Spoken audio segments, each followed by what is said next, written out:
Hello there, today's video is going to be about the strategy of the attack, and we're going to talk specifically about the rook, which is probably one of the hardest pieces to get involved into the attack.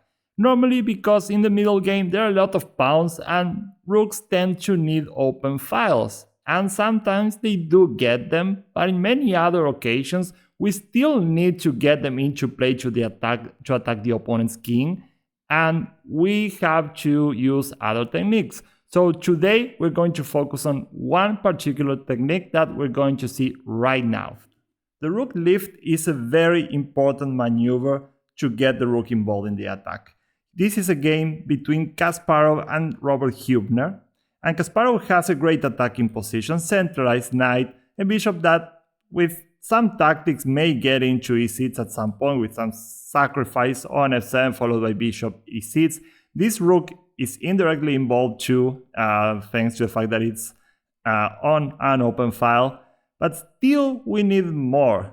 The more pieces, the better. As we've seen in one previous video about the concentration of forces against the opponent's king, which you can see here if you still haven't.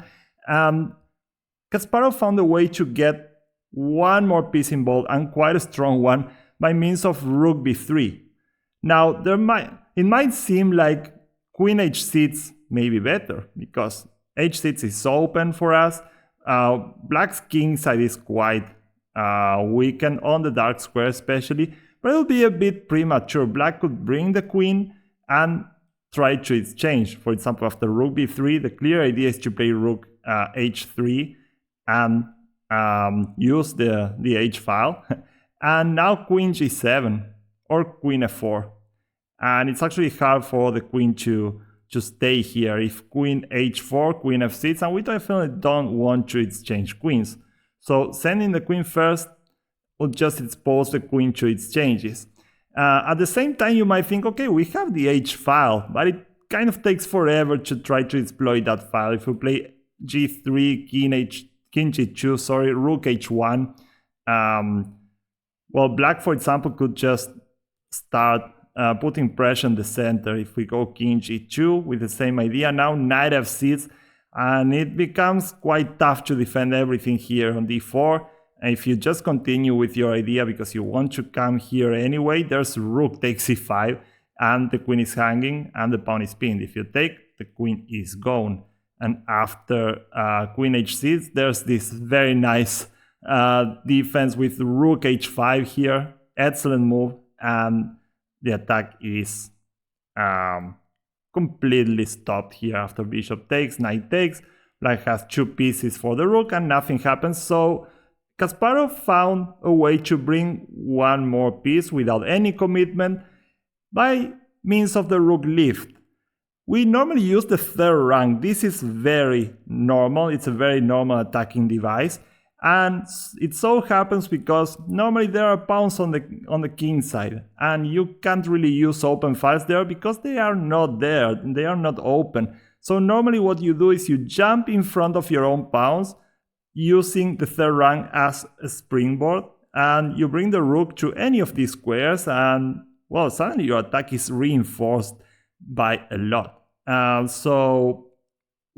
Huebner tried to defend by pushing f5, which is of course very committal. g6 is weakened. In general, the position of his king is way too open after that, and he can't even hope to kick this knight out of here if he plays f5. Now f6 is never going to be available, though it's very hard to think about f6 anyways.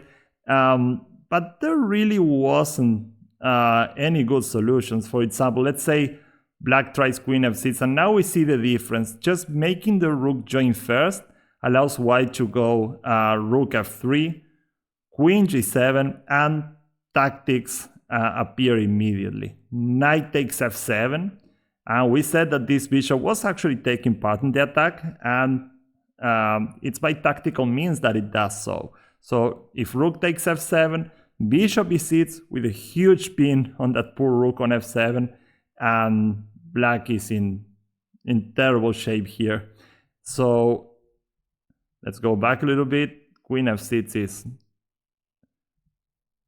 well, completely losing. So well, there was also king g7. But then we come with rook h3, rook h8, else queen h6 is happening no matter what. So rook h8.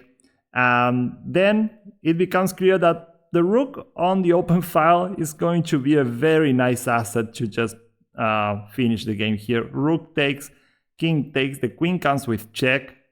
Or even better, I mean, you could start this way and then sacrifice this knight. For example, with king takes, you may play knight takes g6, and there's really nothing against this this rook e8 idea. For example, queen takes g6, rook e8 is just checkmate.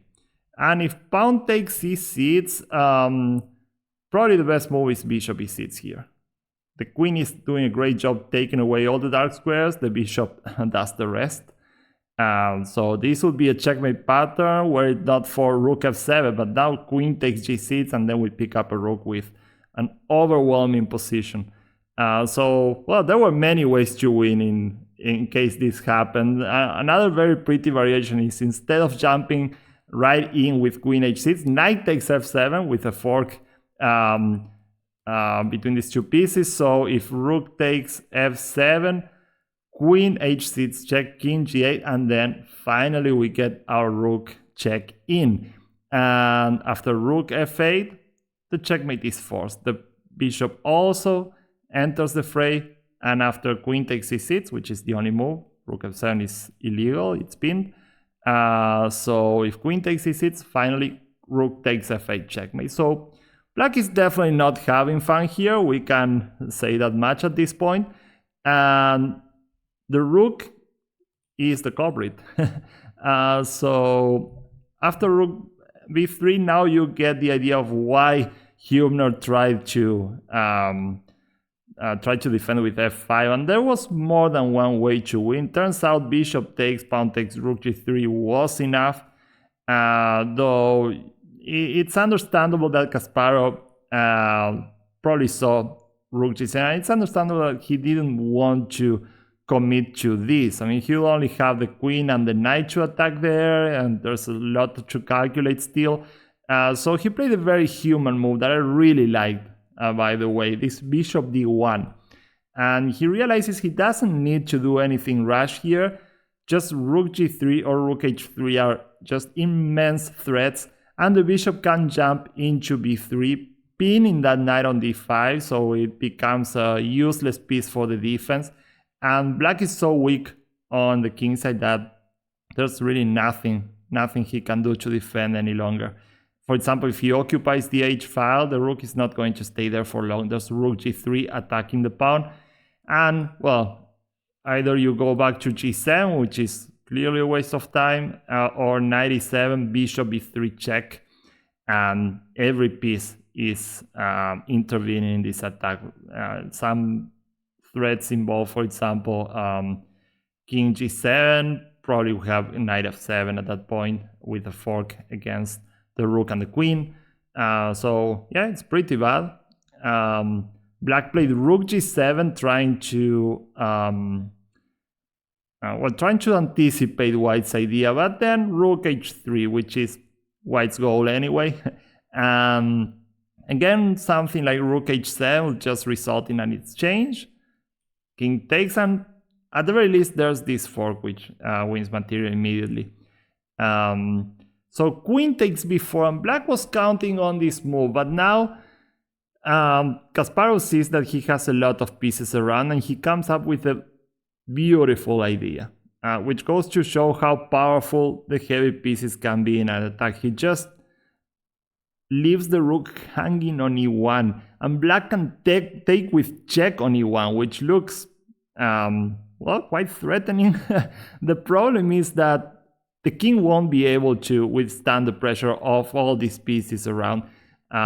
Even this bishop might fall at some point, but there's no time. Queen takes e1, king h2, and there's no time to take the bishop. There will come then there will come this queen h8 with checkmate. And black is completely hopeless. The only move to continue playing is king f8. And there's probably more than one move that works here. But if check, there's still rook g8. And we don't have a check on f6. That's covered. So Kasparov took on g6. And just opening the king up a little bit more. And if king f7, 95. And now the king is more open than in the other variation. So if he still keeps the king close to the rook with king f8, just rook g3, that's the trick here. There's no way to defend g7 because rook a to d7 ends up in black losing that rook, and then the other one, which is attacked twice. So as it is, black tried to play king g8.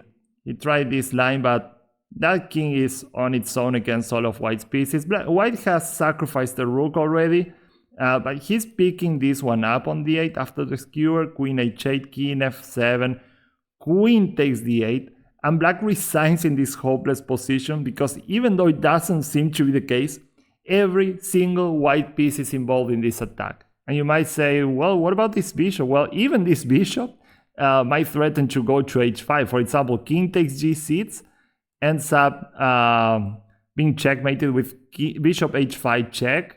And if the king moves, well, pretty much anywhere, h7, h6, it's the same, bishop f7, and that's a checkmate. The queen is guarding at g5, so he can't go there. So yeah, even the bishop is part of this attack. If queen takes d1, well, then we have 95 check. King to e6, king to center, not good, definitely. Rook h6, and black can resign rook g6, rook takes, knight f6, rook takes f6, again ends up in checkmate. So as Tal said, they can only take one piece at a time. So yeah, Kasparov sacrifices, and black can't take d1, he can't take the knight on g6. If rook takes g6, then there comes rook h7 check. And if rook to g7, almost likely bishop h5 is already a killer here. So, well, fantastic game by Kasparov. Huebner resigns right here without taking any of these pieces because everything ends in checkmate. But the maneuver of the rook to b3, the rook lift, is a very important part of an attack. Sometimes all you need to overwhelm your opponent is to bring one more piece, and that piece being the rook tends to be very good news. So let's see another example. In this case, the attack was prepared with the rook lift before the onslaught against black's king started. But sometimes the rook lift is part of a combination, as it happened in this very famous game, Nimzowitsch versus Tarrasch, two rivals that really had it for each other. This was a very heated rivalry between these two. Tarrasch here creates a masterpiece. You may recognize the position. If you have a moment, try to see for yourself what black's idea is, because he goes for a very nice tactical pattern that you may know. So the first move is d4, freeing the bishop on c6. So now these two bishops are looking at that poor king side that's pretty much depleted. There are no defenders around. And the only way to continue fighting here was rook fe1. Black still has a very active position after queen h4, and it's really tough to play for white, I'm sure, but Nimzowitsch took e takes d4, which seems like the most natural move ever. But now Tarrasch goes bishop takes h2, check. It's posing the king, and after king takes h2, queen h4 check is the follow-up. So we bring the queen close to the vicinity of the king with tempo, the best way in which we can do so. So king g1, and now the very thematic second sacrifice, bishop takes g2, double bishop sacrifice. But this only works because black's rook is active. And that's very important to notice. The main point of this combination that Tarrasch found was king takes g2, queen g4 check, sending the king to the edge first so that the king doesn't escape. We don't want it to go away. And we win thanks to the fact that the rook is on an open file, and now we can go for the rook lift, this time on the 5th rank. And there's really absolutely nothing to do against rook h5, which is checkmate. If the rook wasn't here, this rook d5, this rook lift wouldn't exist, and it would be a draw. It's not losing for black. He could go queen h4, king g2, queen g4, and just repeat moves. Just continue giving checks endlessly. But with the rook being involved, well, the king is basically pitted on its own against all of black's heavy pieces, and white can resign. This is a very typical combination, very much worth remembering. The first, probably the first and most well-known game is Lasker-Bauer with this same idea. So after bishop takes g2, of course Nimzowitsch knew this and he saw it, and he tried to escape in a different way. He played f3. He says, okay, you sacrificed the bishop already. If you take my rook, I will take back, and I will have 2 pieces for the rook. Not great probably, because black has a lot of pawns and this king is open, but white can put up a fight definitely. But here Tarrasch was completely decided to make his attack work, though he has to be a bit careful, because a move like queen g3 could easily end up losing after knight e4, attacking the queen and at the same time attacking the bishop. So suddenly it's black who loses. If he moves the queen, queen takes g2 and black can resign. So we have to be careful. A retreat with the bishop, I don't know. It's a bit too passive, and white is probably still gonna go knight e4 and centralize the knight. So what Tarrasch does is great. He gets the second rook involved, this time trying to invade on the 2nd rank. So the bishop is still invulnerable if he goes king takes g2, rook e2 check, and there's no interfering with that rook because we take with check, and then there's checkmate on the 2nd rank. So that's pretty terrible for white. And if he goes king g1, then we checkmate with the queen. Queen h2, that's checkmate. So rook f e8, very powerful move. Notice that he didn't want to give the check if white could just play king f2, because the king may then escape to the center. Now this rook takes care of that too. Not only we're threatening to invade, but we're cutting that king off so it doesn't get away. So white tried knight e4, interfering with the rook so that he can escape, and also connecting the queen to the defense. A pretty good decision, but it was all under control by Tarrasch. Check, king f2, and now bishop takes f1. And the problem for Nimzowitsch is that if he takes on f1, black wins the queen. There's queen h2 check with a skewer, and the queen is hanging. So if rook takes f1, queen h2 check, and wherever the king goes, queen takes e2 is to follow. So Nimzowitsch tried this counterplay with d5. It's a bit scary, isn't it? Like queen c3, checkmate, knight f6, the dark square diagonal, the long diagonal a1 to h8 is very weak, but this king is done. And there were even choices, but it's really nice how Tarrasch ends the game here. He plays this very brave move, f5.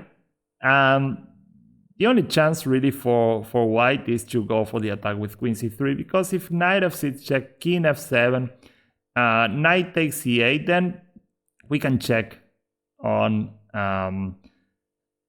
g2, and if king e1, rook takes e8, and that king is dead. It's dead already.